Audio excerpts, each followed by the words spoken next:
from Chennai. Totally I have 5 years of experience in the EMS industry, but one day I had decided to change my career into IT industry because due to uncomfortable with job circumstances.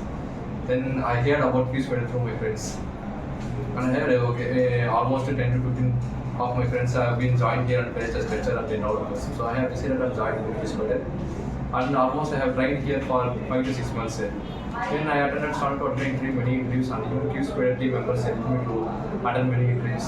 But I got placed in an MNC company, top MNC company, and the company name is Stellantis India, which is located in Doraipagam, Chennai Vadapalani. Then initially I have started my career as an 2LPA. Then after within 6 months I have switched my within 6 months then I changed my I got placed in TCS with the 4.5 LPA. And then I'm working in TCS.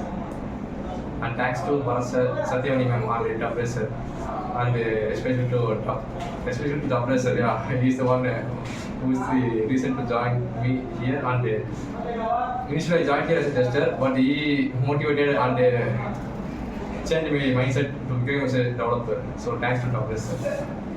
That's all.